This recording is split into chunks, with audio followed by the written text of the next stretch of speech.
Hey guys, welcome to the You Are Worthy Network. I'm your host, Steve Warmer. Happy Friday. Hope everybody has had an incredible week and looking forward to the weekend. I super stoked about our guest today, and I'm going to introduce you to her in just a minute. But I want to take just a second to say thank you to each one of you for making the network what it is. And if you didn't know or haven't caught any of the interviews that I've done previously this week, I've got some really exciting news. Our interviews are now automatically say automatically, there's somebody doing the work, but they are being posted on Spotify. They're being uploaded to Spotify. And so, for example, today's interview will be on Spotify later today. So all the interviews that we've done since I think last Thursday or Friday, they are there now. And then we've had 4 or 5 previous interviews from the 140-ish. They're also there. So I think if you went there right now, you'd find maybe 9, maybe 10 interviews. Obviously, we'll continue to fill that as we go, but just wanted you to know that that's on Spotify as well as our YouTube channel, which I would love for you guys to like and subscribe, needless to say. Enough about that.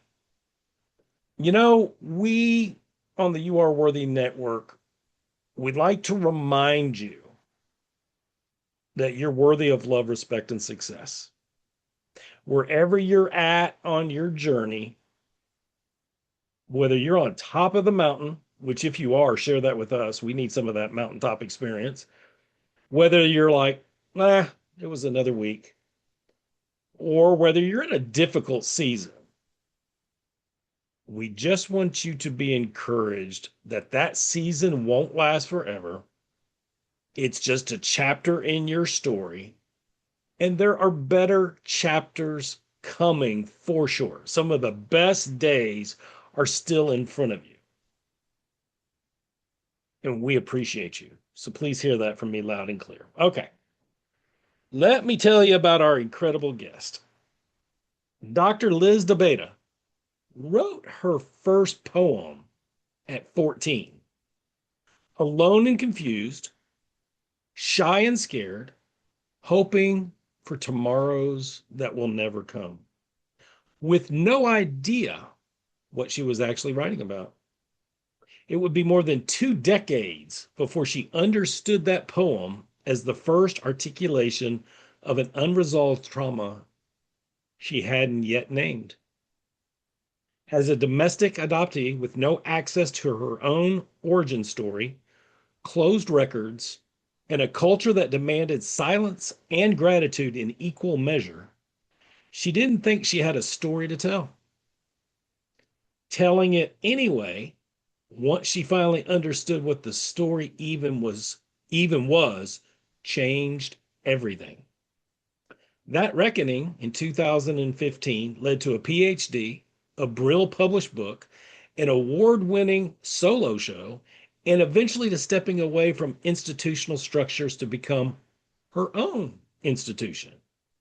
She is the founder of Migrating Towards Wholeness, a framework for healing, adoption, and relinquishment trauma built at the intersection of narrative practice, embodied awareness, and live performance. The author of Adult Adoptees and Writing to Heal, Migrating Towards Wholeness, and the writer and performer of Unmothered, with a unique spelling, by the way, a story of adoption and patriarchy, winner of Best Autobiographical Show at the 2022 United Solo Festival, the world's largest solo theater festival. She is a member of Actors Equity and SAG, AFTRA, SAG, AFTRA. I think I'm saying it right. I've heard that before, but I don't know if I've ever said it. She holds certificates in creative writing in women and gender studies alongside her PhD in interdisciplinary studies and serves on the board of Adoption Knowledge Affiliates. What she built is now offered through one-on-one coaching, small group cohorts, multi-day retreats, and institutional training so that adoptees, former foster youth, and those who carry both experiences don't have to wait as long as she did to find the support that meets them where they are. She also consults and facilitates workshops for organizations on trauma informed practice, narrative healing, and adoption competent care. Wow. Wow, wow, wow. Dr. Liz, welcome to the You Are Worthy Network. Hi, Steve. Thanks so much for having me. I'm so thrilled to be here. I've been excited for this conversation for the last couple of weeks since we initially connected. Yeah, I'm so glad I found you, and I'm fascinated by just what I read. But I'm even going to be more fascinated, I'm sure, by hearing a part of your story here for the next 45 minutes. Why don't you tell us before we dig into the past? Why don't you tell us a little current affairs? Where is home, and who do you do life with? Okay, yeah. So home right now is in Plymouth, Michigan. I've been a little bit all over the place. I actually grew up in New York City, and I was born in New Jersey and then raised in New York City. And then my partner and I, my husband and I, moved to Utah in 2016 from New York City. Spent about 6 years there, and then 4 years ago we moved to Michigan. And so now home is Plymouth, Michigan, and it's for folks who need the marker, it's here. It's about halfway between Detroit and Ann Arbor, so we have access to lots of cool things. Yeah, and I do life with Jeremy. He's my partner, and our cat Mau Mau. And how many years have you and Jeremy been married? We've been together now almost 11 years. Okay, okay, awesome. And did you say what part of New York you were from exactly? I grew up in Staten Island, which is one of the five boroughs of New York City. It's the forgotten borough, and you can hear it. And I can hear it. That's the what I was more about we to talk, say. you'll hear more of it, I'm sure. I like it. I like the New York accent for sure. I'm sure you can hear my Southern accent. Um, what do you guys like to do for fun? We are real foodies, so we like to go out for nice meals, try new restaurants. We're also theater people. As you know, I have an award-winning solo show, and Jeremy is a theater professor at the University of Michigan. So we are big supporters of our local theaters in Detroit and the surrounding community, and we really like to go to the Detroit Public Theater, and um, there's a couple of other really great theater companies in Detroit that are doing really amazing stuff that we've had a really good time over the last couple of years being part of, and seeing those things. What else do we do for fun? We we have been axe throwing for fun. Wow. Okay. Yeah, just we like to try new things. And we just started going to the gym again, so I guess you could say that's another thing we now do for fun. Yeah. We're shifting out of like a real workaholic kind of lifestyle after both of us being in higher ed for so many years into like, okay, what is life like now that we're more settled? Yeah. The gym, if you have the right mindset, the gym can be fun. I go to the gym 4 days a week. I've got it in my schedule. I only got in there three this week, which bummed me out. But like this morning, I was like, I can't wait to get back in there. Yeah. It is fun, especially when you see progress. Yeah, I had the same thing happen to me this morning. I was like, I have to go. And the weather's been really nice. So we like to take walks too, where, because we grew up, I grew up in a city. We both of us have grew up in major cities. We've had the experience of just being able to go out the door and walk places. And so that's one of the great things about where we live now. We can walk to our downtown. And so we've got some local restaurants and breweries and things that we like to hang out at. And I like to garden. That's what I like to do for fun. I have a pretty big garden growing out in my backyard these days. That sounds really, really good. What's your favorite couple of things to grow? I love growing tomatoes. I was not successful with much of anything last year, so I'm hoping things go better this year. but last year was a weird year. I like growing zucchini as well. I grew up in an Italian American family, so I'm culturally Italian. And so there's, like my eggplant, my zucchini, my tomatoes. I have to have those things. I also really like growing jalapenos, but I have two pollinator gardens that I'm really proud of, and I'm growing these beautiful flowering pollinating plants for the bees and the butterflies. And that makes me really happy. It brings me a lot of joy. I'm hearing you talk about tomatoes and zucchinis. I can't not help but thinking about pasta sauce right now. Right, I know. We should probably leave this topic because of my temptations. Um, I'm going to start us off a little different than I normally do. I, for those of you that don't know, and a lot of you do, but with a group this size, many of you don't. My wife and I were, well, to start our family, we had several miscarriages, and then we became Christians 22 years ago, and then we started eventually what became a 5-year adoption journey, where we were praying for one child, and the Lord gave us three at one time after six failed adoptions. And I remember just a few years back, and I just looked it up because I wanted to see if it had changed a lot, and it really hasn't. But I want to give a stat to start us off. Now, numbers will vary like they always do with stats. The most consistent number, most accurate number I can give you guys are there's 153 million orphans in the world today. Now, for a little bit of context, if you were to take those 153 million orphans and make them their own country, obviously we wouldn't, but you get the point for the exercise, they would be the ninth largest country in the world, right behind Bangladesh and right in front of Russia. Houston, we have a problem. 153 million orphans.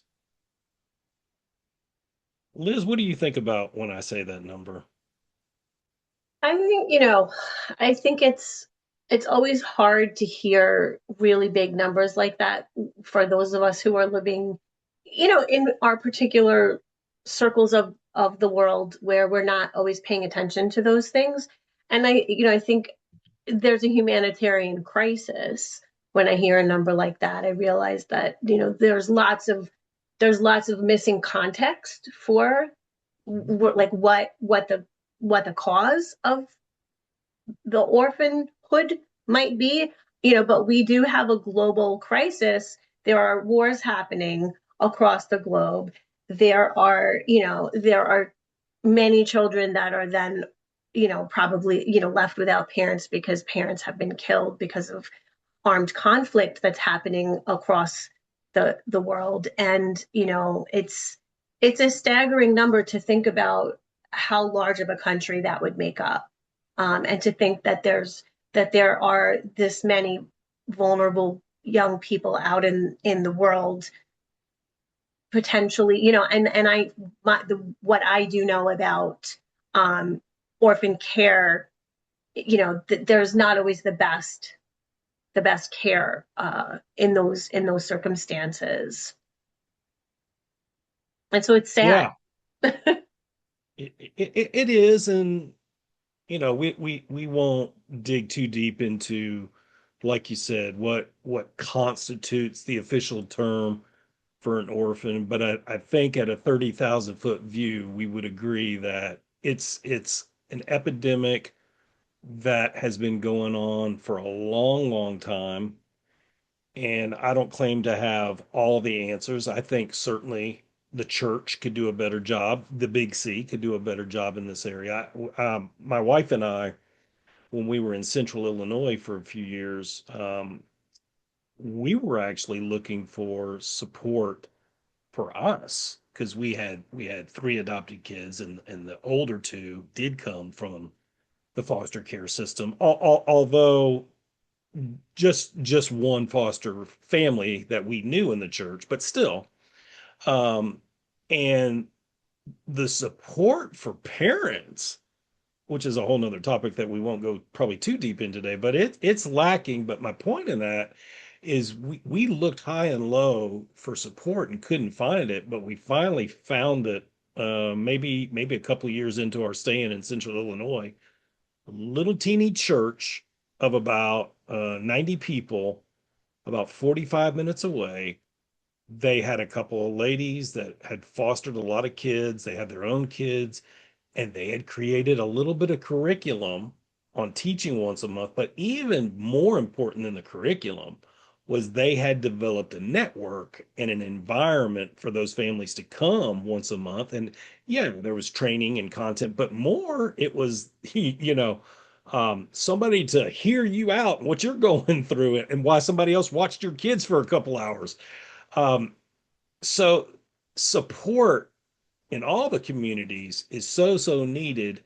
But I want to take you back to that poem, that 14-year-old girl that wrote that poem. Did you know then what the inspiration was? No, I I had no idea. I the reason I started writing was because I was overwhelmed by my emotions all of the time.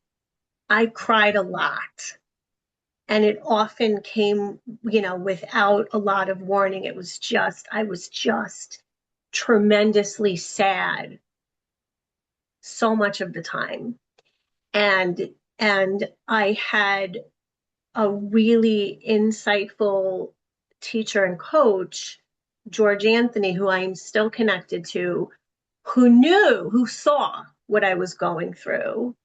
And I can't remember if he knew that I was adopted or not. I know that he knows that now, and at some point that, he did know that. I'm not sure if he knew that at the time. But either way, he suggested to me that I start writing. And I thought that was the stupidest thing I had ever heard. I was like, what do you mean write poetry? I poems. I'm not going to write poems. And we were sitting in his office one day having a chat, and he said, "Can I share something with you?" And I said, "Yeah, sure." And he read me a poem that he had written when he was in college, and that had been published in a one of the college literary magazines at the time. And he shared the whole story about why he wrote this poem and what it meant, and how, and like, in that moment, I had sort of of course I couldn't have used this language at the time, but I had a real paradigm shift where I was like, oh, well, maybe if this man can be vulnerable in this way and write, these things about, and like talk about his emotions, like maybe this is helpful, maybe this is not so dumb. So I got a notebook, and it's actually right behind me on my shelf, and I started writing. And that was the first poem that came out of me. And it came out of the deep grief and sadness that I always carried but didn't understand. And I just put pen to paper. And that poem's called The Little Girl Inside of Me. And of course, when I figured out, decades later, what it was about, it made sense. Like, oh, there's a little girl that's inside of me who is alone and confused and shy and scared because she doesn't know who she is. She doesn't know where she came from. And she wants a lot of things, but she doesn't know how to get them because she's so confused by not having answers, not having information. But it took me until I got into grad school many, many years later, and and went back to those poems and started to really realize how much was laid out there. So at the time, 14-year-old me did not have a clue. 14-year-old me just knew that anytime I put pen to paper, it helped me feel better for a few minutes. Okay. So, and that's such a challenging age for a teenage girl anyway. Any um teenager, yeah, any teenager. exactly. Yeah. But give us some context. So, growing up in the household you're in, describe the household first of all, who was in it, and did you know your origin story back then? Yeah, so I grew up in a, pretty middle class family. My parents were both teachers. I have an older brother who's also adopted. My parents ended up surprise pregnancy about when I was 5 years old. And so my younger brother was born, and he has Down syndrome. And so, pretty typical middle class upbringing. We, and like very, supported in terms of education and extracurriculars and living in New York City. Like we went to theater all the time and we had a lot of really great experiences. Um, lots of love, lots of support, lots of care. Anything, we wanted to try, yes, try it. Um, and uh, what was the second part of what you asked me? Well, you're answering, yeah, you're answering the first part. I'm trying to get a visual of growing up, what it looked like, who was the family members. But like what you're describing right now, how old are you about when you're describing these different experiences with the theater and going out? So from the time I was little, right? So my older brother, who's also adopted, we I don't ever remember not knowing. Like my parents told us very early on that we were adopted, and we started probably going to theater when I was about 5 years old. It was just like our family outings, and also partially at the time there was a really great program in the New York City public schools that actually my dad had instituted, where any unsold tickets would be made available for free to public school teachers to bring their students. And so sometimes we would go as part of like the class trip, and then other times it would be for, a gift, like a Christmas time. Like I remember seeing Annie on Broadway. I remember seeing the Tap Dance Kid, like when I was little. And those were like Christmas gifts from grandparents, things like that. But so my brother and I always knew it wasn't a secret. It wasn't something they kept from us. But then when my brother Frank was born in 1982, just after deinstitutionalization, nobody really knew at the time what his needs were going to be, what somebody like him with Down syndrome might be capable of, because up to that point, like everybody like him had been locked away in an institution. And so at that point, understandably, the focus in our family really shifted into supporting his needs as he, grew and developed.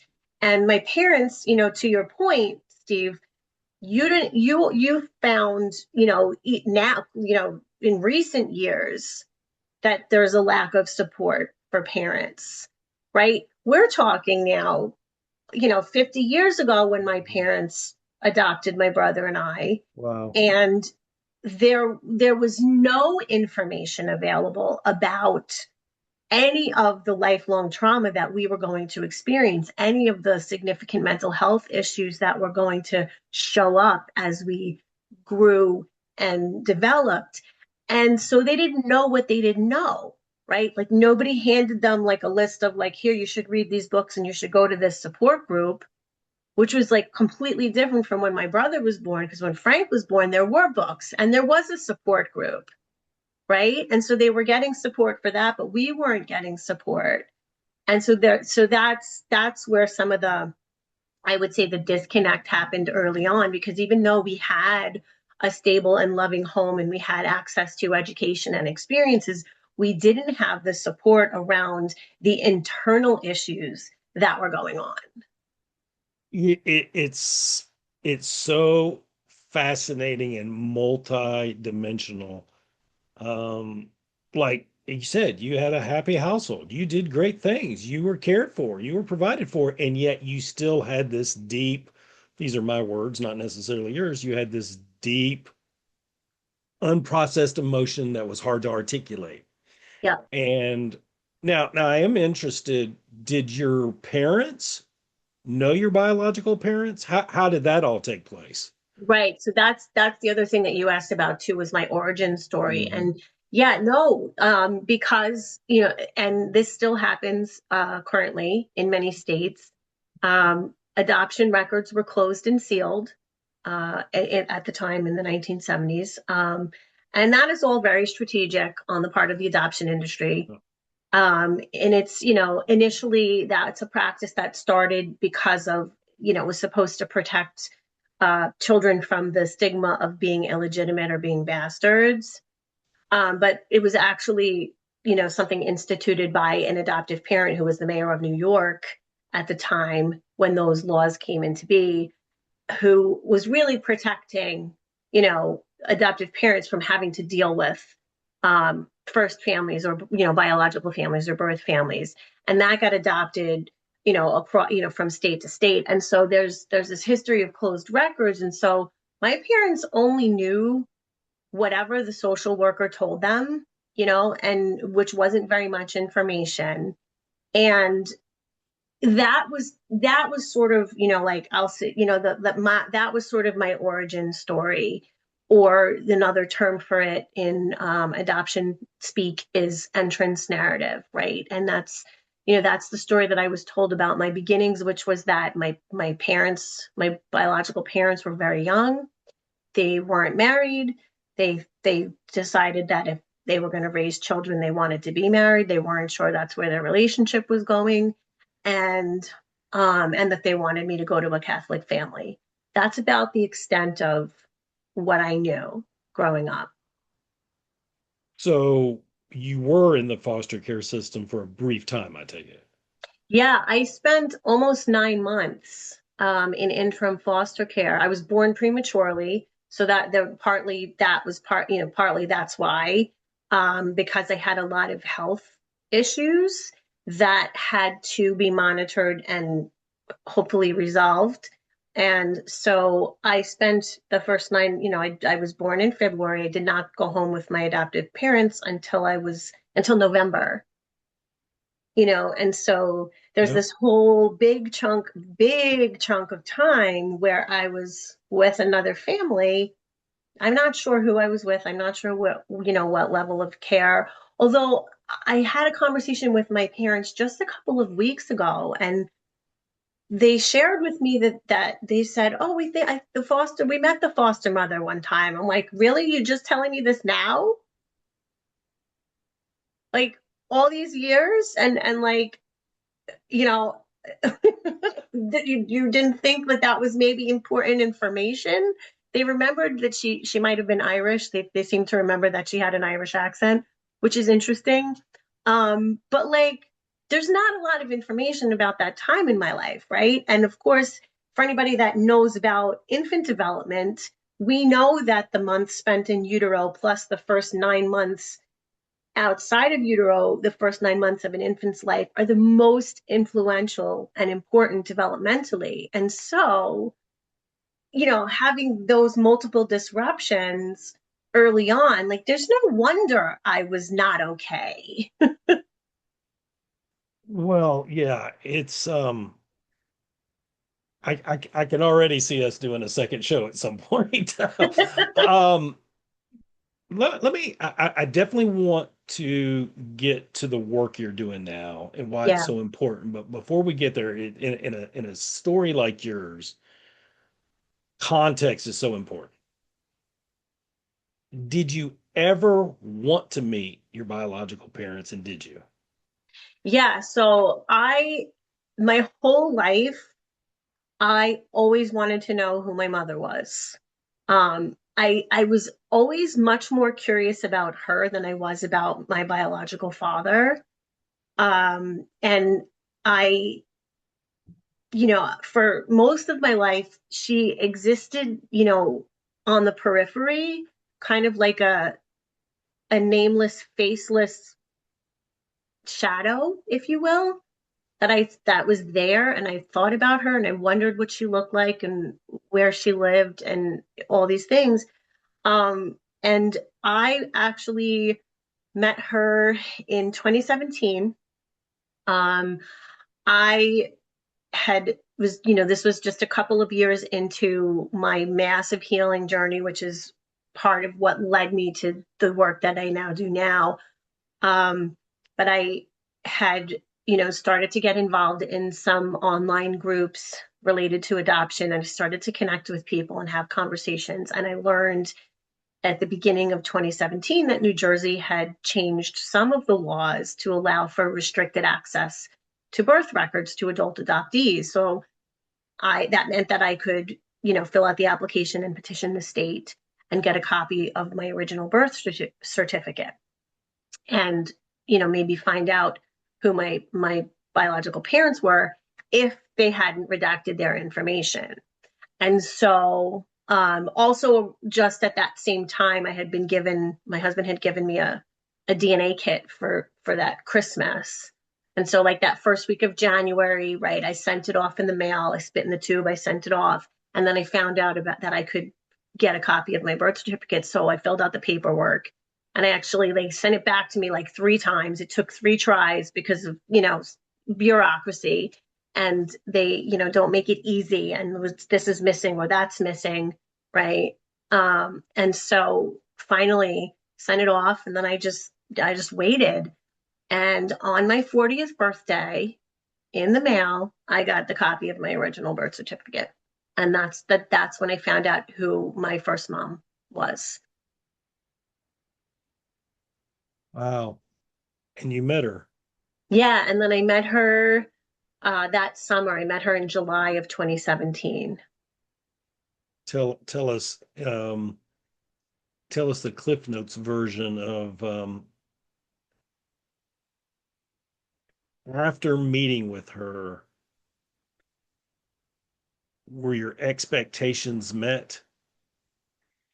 Yeah, I mean, as soon as I figured out what I wanted to say to her, and I sent off a note to her. I hand wrote it, and I also sent it on Facebook Messenger. I, and then I waited for her to get back to me, and then when she wrote back to me, she immediately said, I've been waiting for this day for 40 years. I'm so glad you found me. I'm so glad you reached out to me. And I always knew. I just always had this very deep conviction that if I was ever able to find her, that she would want to know me. I just knew that. And so we have had a very good connection. In the last 9 years now, it's been 9 years since we reunited. And and she's not had an easy life. She's had a lot of her own traumas, including the fact that she did not want to lose me to adoption. She wanted to keep me and parent me. She didn't have any support. Her family wouldn't support her, and the boyfriend that she was with when she found out that she was pregnant was not my biological father, and he refused to raise another man's child. And so some of that origin story that I told a few minutes ago is not even actually true, because he went with her to the adoption agency, but he like they took his information, but he's not my biological father, and I found that out. Oh wow. Yeah, and there's a lot of craziness in adoption paperwork. Like I Oh talked yeah. to a lot of adult adoptees, and like and there's even I have a poem in my show Unmothered where I talk about the paperwork is a lie, because I had some of this non-identifying information for a number of years, and realized decades later when I made contact with Mary, my first mom, that, that actually half of the information that was in that paperwork was not true, because it was her boyfriend who she then ended up marrying and having three more kids with, but not my biological father. And I still don't know who my biological father is, which is a whole nother thing. It, yeah, and I have no idea what percentage it is, but I wouldn't be surprised if half or more of the birth certificates generated for adoptees are inaccurate and Well, have to I be mean, redone. yeah, I mean, the big issue with adoptee birth certificates is that they're falsified. Mhm. That's the big issue, is that my birth certificate and every other adoptee's birth certificate has adoptive parents on it as if they are biological parents. And it's a falsified record. It's not, like I, and that goes back to those closed and sealed records and those practices that were meant to protect certain parties, right? But what they end up doing is erasing a history and a connection to, biological heritage, which is really problematic, and that's like definitely a whole other conversation. Yeah, well, and I love that you have a relationship with your mom even after the initial meeting. I assume that's the case, Mhm. to whatever level it is. Like, I'm just going to offer my perspective on something, then we're going to move on. Like, I was adopted a little different. My mom remarried, and then her new husband ended up adopting me after basically my biological father surrendered his rights. Won't get into all the details of that. Right. But from age 7 to age 22, I did not talk to my biological father, although I could have if I chose to. And I remember reaching out to him for that first time after 15 years. And you have it's just human nature to have an expectation of what that phone call is going to look like, and then what that eventual in-person encounter is going to look like, if you're blessed, so to speak, enough to Yeah. have it. And you get that expectation way up here. And I've taught this to my own kids, because they're well, one of the three has already experienced encounter with the birth mother.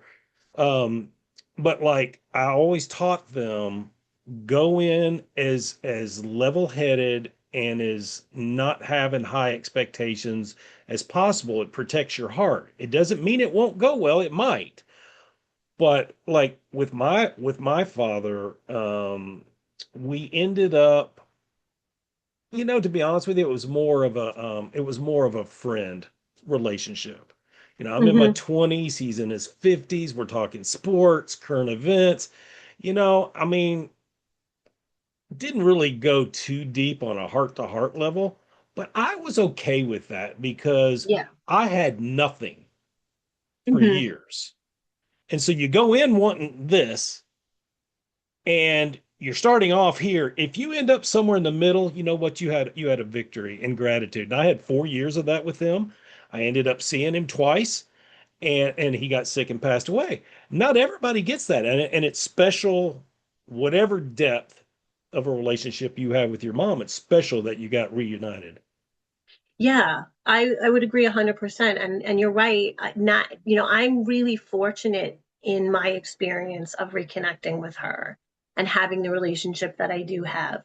But, and it's challenging, right? Here I was, a 40-year-old woman, meeting my mother, who gave birth to me but didn't raise me, for the first time, and having to navigate how to establish a relationship after, Hmm. being raised by other people, and then also being fully an adult and having my own set of values and my own life and my own circumstances. And so it's been a slowly progressing relationship, but it is a good relationship, and we do connect on a lot of similar levels, and we do speak the same language. And so that's been a really beautiful part of it, is that I can talk to her about, feminism and patriarchy and and the lack of choice that she had, right? And we can talk about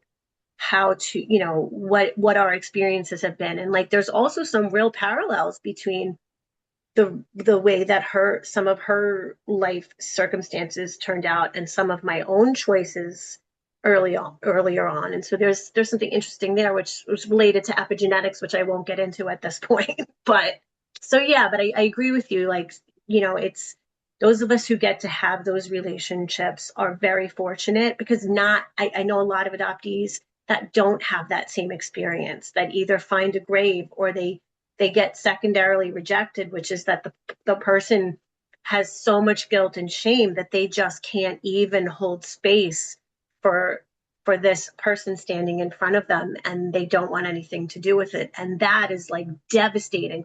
And that's a big part of why I do the work that I do.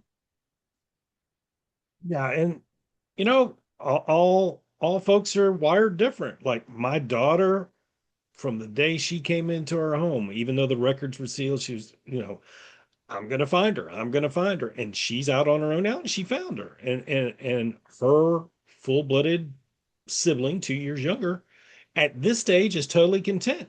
He doesn't remember her very much, his biological mother very much, where my daughter did have memories. We won't even get into how it affects the brain and the rewiring and all that fun stuff. But let's camp here with our remaining time, because you've essentially been so impacted by this personally that you've made it your life's work. And I so love that. Um, and you're doing so many different things with it. I wish we had more time. Like, so I said, maybe we do need to do a second one. But tell us, if you had, with no distractions, no pressing commitments, and you woke up and the day was, and maybe you already get to experience this, you get to totally help whoever you wanted to help, whether that's a one-on-one coaching call, whether that's a group coaching call, maybe that's speaking on a specific arena of adoption. What would that 24-hour period look like? Walk us from the time you wake up to your routine to who you're gonna help. I'm giving you a blank slate to help whoever you want to help today. What's that gonna look like? Yeah, I mean, I actually had a day like this just a couple of weeks. It was a few days actually. So I'll take you, sort of about a 72-hour-ish period where I had this beautiful opportunity to do all of the things that I love to do that light me up. I gave a talk for Adoption Knowledge affiliates, on relational healing and using language for relational repair through the lens of my solo show, Unmothered. And it was really powerful. And it was an opportunity to educate the adoption community, the whole constellation, parents, professionals, adoptees, foster youth, people with DNA surprises, about how we can use language and how I have used language in order to fill in the cracks and repair some of the ruptures. And that was it was an amazing talk. People got a lot out of it. People were like messaging me, can I share this with my therapist? Yes. Yes, you can. This is why I do this. This is the point. And then the next morning I got or actually the next morning I got to work with a one-on-one client, who I've been working with for the last 4 months ish.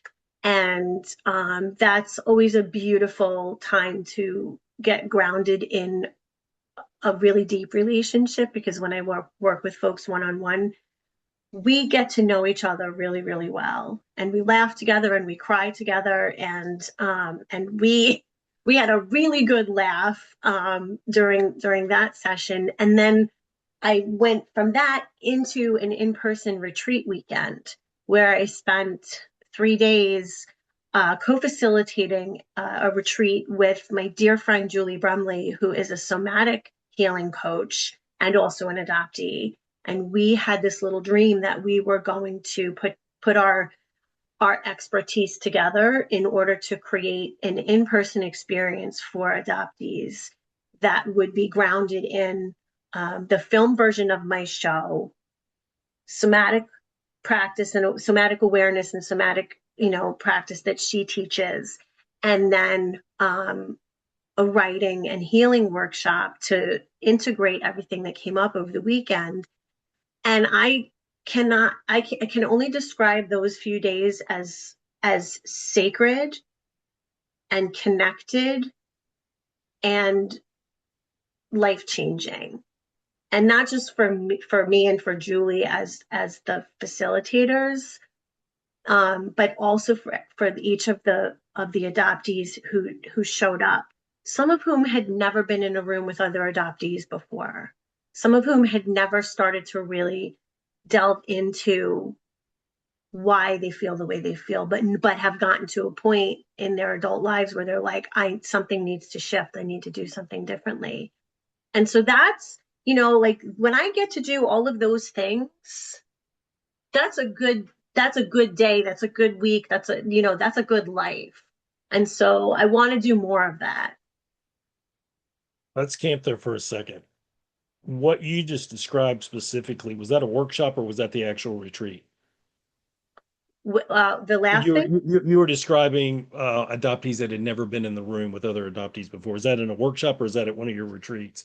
that was in the in-person retreat that Julie and I facilitated in actually in Moscow, Idaho, which is a completely random location, but it was inspired by a client of hers who has also done migrating toward wholeness work with me in bits and pieces over the last couple of years, and said to us like, I would love to do something in my town.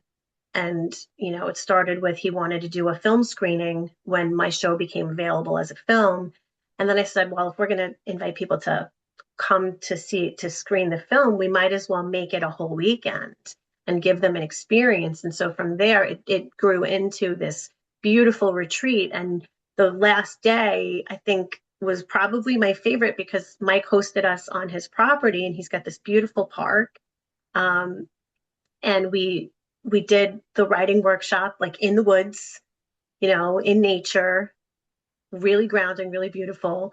And yeah, and in that week, and then we shared a meal, and we took a nature walk, and there was a zip line, and I've never done a zip line before. We zip lined across his pond. And so there were people in three of the four or five had never been with other adoptees before. Let's talk about this retreat for a second. So, Moscow, Idaho. How many have you had so far? This was the first one. This is a new idea that we've been talking about since January, since early this year. And we just said, let's throw that spaghetti at the wall and see what sticks. And you got to start somewhere. And so it was small, it was intimate, but it's exactly what it needed to be. And it showed us that what we created together and what we can offer people is so powerful and so necessary that we're planning to do this again twice a year, in but we're going to be doing it closer to home for me, probably in Michigan. I have a beautiful retreat center here that I'm connected with, and yeah, and so we have plans to have it as a consistent offering so that people can come together and really have an opportunity to retreat, but in a healthy and connected way. You're doing a great job of answering so many of my questions, like how many will there be and where, and those are good. So, how many people do you have at the first one? We had five. Beautiful. I anticipate you'll have a good problem on your hands soon. You'll have to cap the number each time as interest grows. But here, I want to do a little exercise before you tell folks where they can learn more about this incredible work that you're doing. I want you to think of all your clients you've had over the years And maybe the five at the retreat are a great example of a fresh group. I want you to describe before they came to work with you, just three words that maybe they were feeling before working with you. Just three words. Okay. I know it's hard.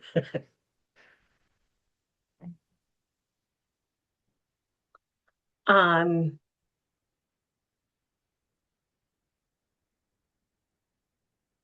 okay. I mean, and this is true, not this is true for just about every single adoptee that I know that I've worked with. They show up terrified, empty,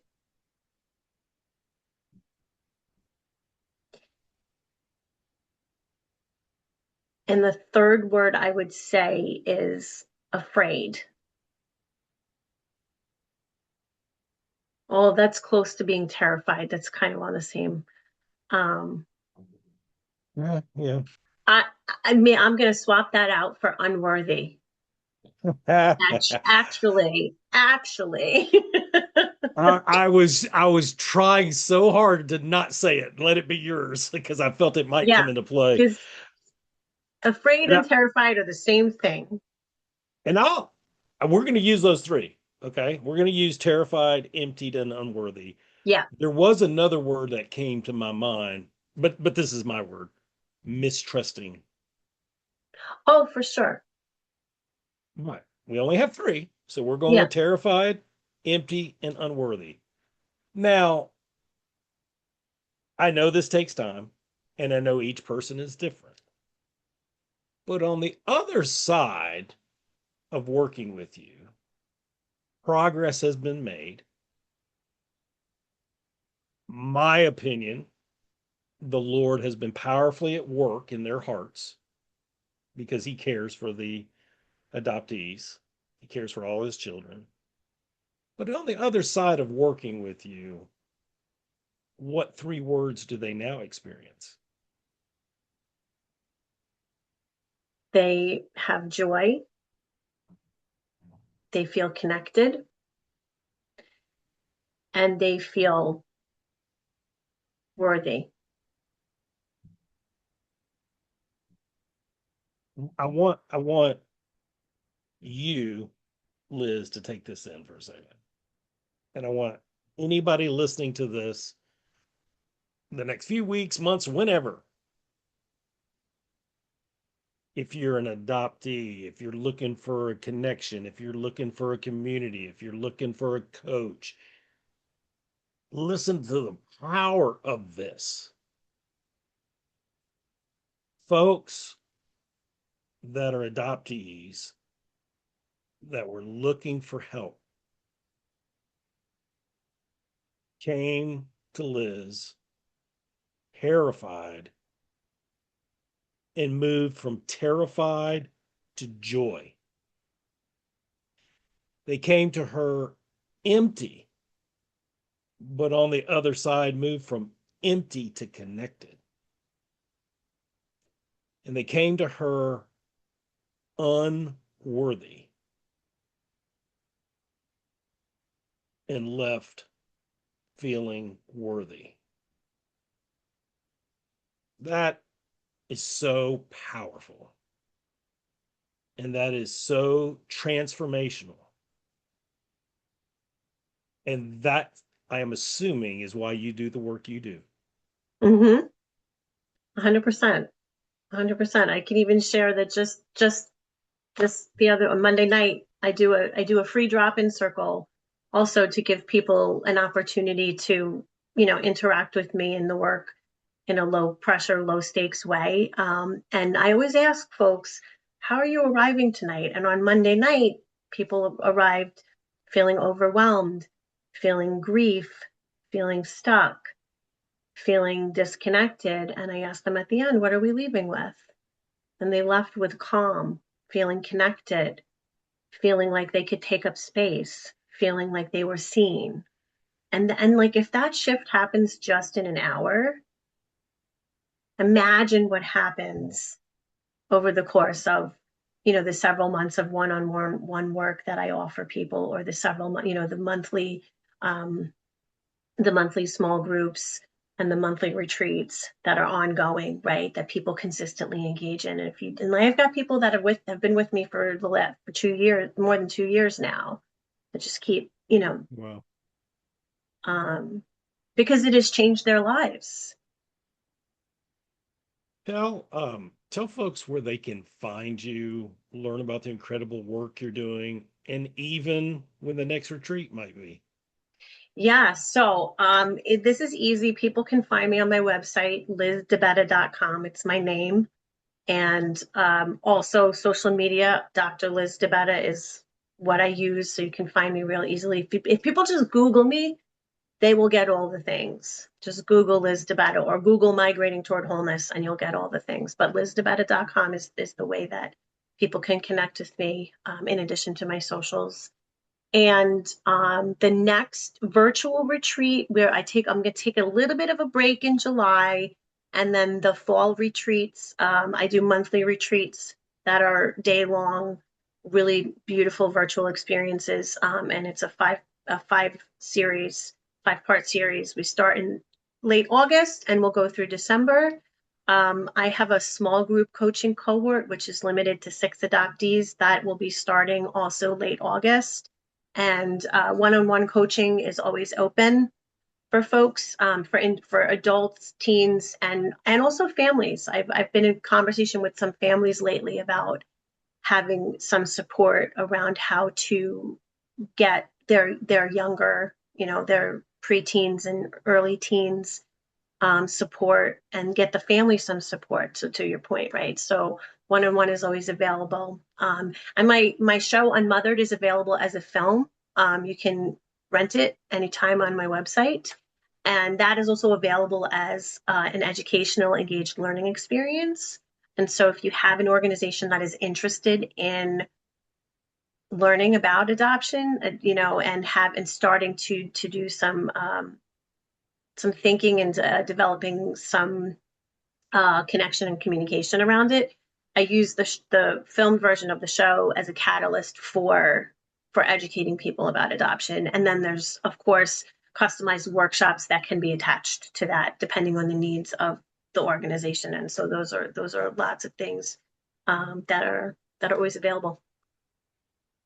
And you won't have to Google her, folks, because we'll have all her links in the show notes after we're done here. Um, I don't ask this question too often, but I'm feeling led to ask it today, as this will be how we close out. What would 2026 Liz say to the 14-year-old Liz that wrote that poem? I would tell her, you're going to be okay. It feels hard now, but you're gonna do good things, and you're gonna make it. Liz, you've done amazing things and are still doing amazing things. And I get to tell you, you're worthy of love, respect, and success. And you've got a lot of cool chapters still coming. You sure do. Thank you, thank you, thank you for being vulnerable with us, sharing your expertise with us, but even more than your expertise, sharing your heart. Like I said earlier, you've made it your life work, and it's so needed in this world. I appreciate you. Thank you for being our special guest today. Thank you so much.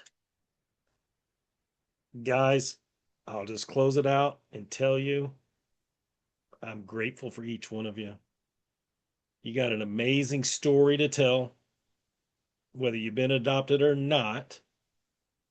We're all God's children, and I appreciate each one of you. Until next time, take care and have a great weekend. All the best.